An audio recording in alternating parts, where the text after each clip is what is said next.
வணக்கம். இன்றைக்கி நம்ம என்ன ரெசிபி பார்க்க போகிறோன்னா வஞ்சர மீன் ஃப்ரை. மசாலாவை நம்ம எதுவுமே கடையில் வாங்கி யூஸ் பண்ண போகிறது கிடையாது. மசாலாவை நம்ம வீட்லேயே ரெடி பண்ணி செய்ய போகிறோம். சூப்பராக இருக்கும். இந்த இந்த மசாலா வந்து நம்ம இந்த வஞ்சர மீனுக்கு மட்டும் இல்லை, பொதுவாக நீங்கள் எந்த மீன் வறுக்கிறதா இருந்தாலும் இந்த மசாலாவை அரைச்சி ஃப்ரெஷ்ஷாக யூஸ் பண்ணி பாருங்கள். நல்லா வாசனையாகவும் இருக்கும், டேஸ்ட்டாகவும் இருக்கும். நான் இன்றைக்கி வஞ்சர மீன் வச்சு உங்களுக்கு செஞ்சு காட்ட போகிறேன். இப்போ வஞ்சர மீனை நம்ம நல்லா கட் பண்ணி வச்சாச்சு. அடுத்து நம்மளுக்கு தேவையான பொருள் என்னென்னா வெங்காயம், பூண்டு, அப்புறம் காஞ்ச மிளகாய், கருவேப்பிலை, லெமன், அடுத்து கார்ன்ஃப்ளவர் மாவு, அடுத்து அரிசி மாவு, உப்பு, மிளகு, சீரகம், சோம்பு, இது எல்லாம் வச்சு தான் நம்ம செய்ய போகிறோம். இப்போ நம்ம வெங்காயத்தை கட் பண்ணி வச்சுக்கலாம். நீங்கள் பெரிய வெங்காயம் வேண்டாம்னு நினச்சிங்கன்னா சின்ன வெங்காயமும் யூஸ் பண்ணிக்கலாம். அது இன்னமும் கொஞ்சம் நல்லா டேஸ்ட்டாகவே இருக்கும். நான் இன்றைக்கி ஒரு பெரிய வெங்காயம் எடுத்திருக்கேன். அப்புறம் பூண்டு பல் ஒரு 3லேருந்து 4 பூண்டு பல் எடுத்துக்கலாம். இப்போ ஒரு மிக்ஸி ஜார் எடுத்துகிட்டு ஃபஸ்ட்டு பூண்டு சேர்த்துக்கோங்க. அடுத்து கட் பண்ணி வச்சுருக்க வெங்காயம் சேர்த்துக்கோங்க. அடுத்து மிளகு 2 ஸ்பூன் அளவுக்கு நான் இன்றைக்கி மிளகு சேர்த்துருக்கேன். அதாவது நீங்கள் மீன் குவான்டிட்டி எவ்வளோ எடுக்கிறீங்களோ அதுக்கேற்ற மாதிரி நீங்கள் இந்த மிளகு, வெங்காயம், பூண்டு எல்லாமே சேர்த்துக்கலாம். நான் இன்றைக்கி 1 கிலோ மீன் எடுத்திருக்கேன். அதுக்கேற்ற மாதிரி எல்லாத்தையும் நான் போடுறேன். 2 ஸ்பூன் மிளகு சேர்த்தாச்சு. அடுத்து 2 ஸ்பூன் சீரகம் சேர்த்தாச்சு. அடுத்து 1 ஸ்பூன் அளவுக்கு சோம்பு சேர்த்தாச்சு. அடுத்து காஞ்ச மிளகாய் ஒரு 10 போல் காஞ்ச மிளகாய் நம்ம வந்து கிள்ளி சேர்த்துக்கலாம்.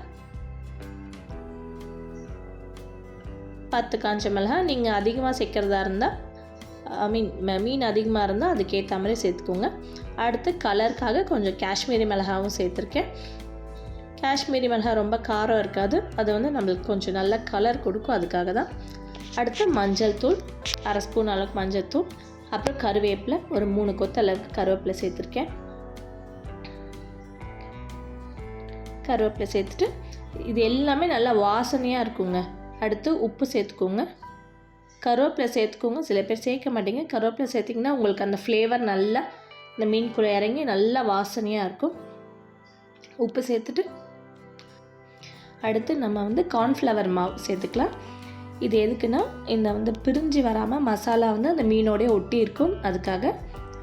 அடுத்து நம்ம வந்து சோள மாவு சேர்த்தாச்சு இல்லையா, அதுக்கடுத்து அரிசி மாவு அதையும் சேர்த்துக்கோங்க.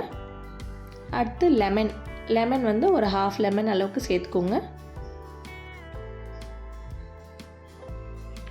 லெமன் நல்லா புழிஞ்சு விடுங்க. லெமனும் உங்களுக்கு டேஸ்ட்டுக்கு ஏற்ற அளவுக்கு சேர்த்துக்கோங்க. நீங்கள் உங்களுக்கு ரொம்ப புளிப்பு வேண்டாம்னு நினச்சிங்கன்னா நீங்கள் அதுக்கேற்ற மாதிரி லெமன் கம்மி பண்ணிக்கலாம். இல்லை புளிப்பு கொஞ்சம் இருந்தால் நல்லாயிருக்கும்னு நினைக்கிறவங்க அதுக்கேற்ற மாதிரி சேர்த்துக்கோங்க. இப்போ இது எல்லாத்தையும் சேர்த்து நல்லா தண்ணி ஊற்றி இது நல்லா பேஸ்ட் மாதிரி கொஞ்சம் கூட கரகரப்பாக இல்லாமல் நல்லா பேஸ்ட் மாதிரி இதை அரைச்சி எடுத்துக்கோங்க. இப்போ நம்ம எடுத்து வச்சுருக்க வஞ்சர மீனில் 2 சைடும் நல்லா மசாலாவை அப்ளை பண்ணிடலாம். மசாலா 2 சைடும் நல்லா படுற மாதிரி அப்ளை பண்ணிடுங்க.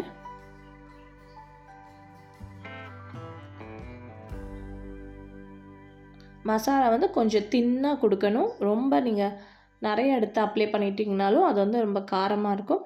அதில் மசாலா அப்ளை பண்ணும்போது கொஞ்சம் நல்லா தின்னாக அந்த மாதிரி அப்ளை பண்ணி எடுத்துக்கோங்க, அதுவும் நல்லாயிருக்கும். இப்போ ஃபுல்லாக மசாலா அப்ளை பண்ணிவிட்டு நம்ம எப்படி செய்கிறதுன்னு பார்க்கலாம்.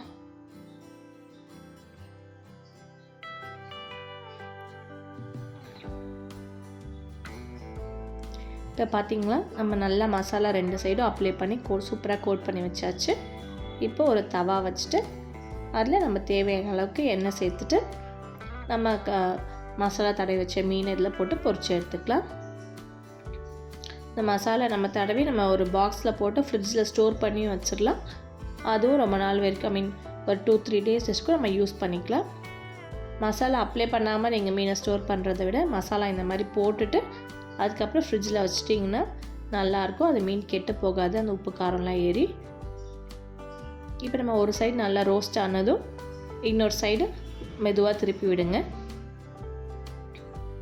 இந்த மீன் பெருசாக இருக்கிறதுனால கொஞ்சம் கேர்ஃபுல்லாக திருப்பணும், இல்லைனா அது வந்து உடஞ்சிரும். திருப்பி போடும்போது உடஞ்சிரும். அதனால் திருப்பும் போது கேர்ஃபுல்லாக திருப்பிக்கோங்க.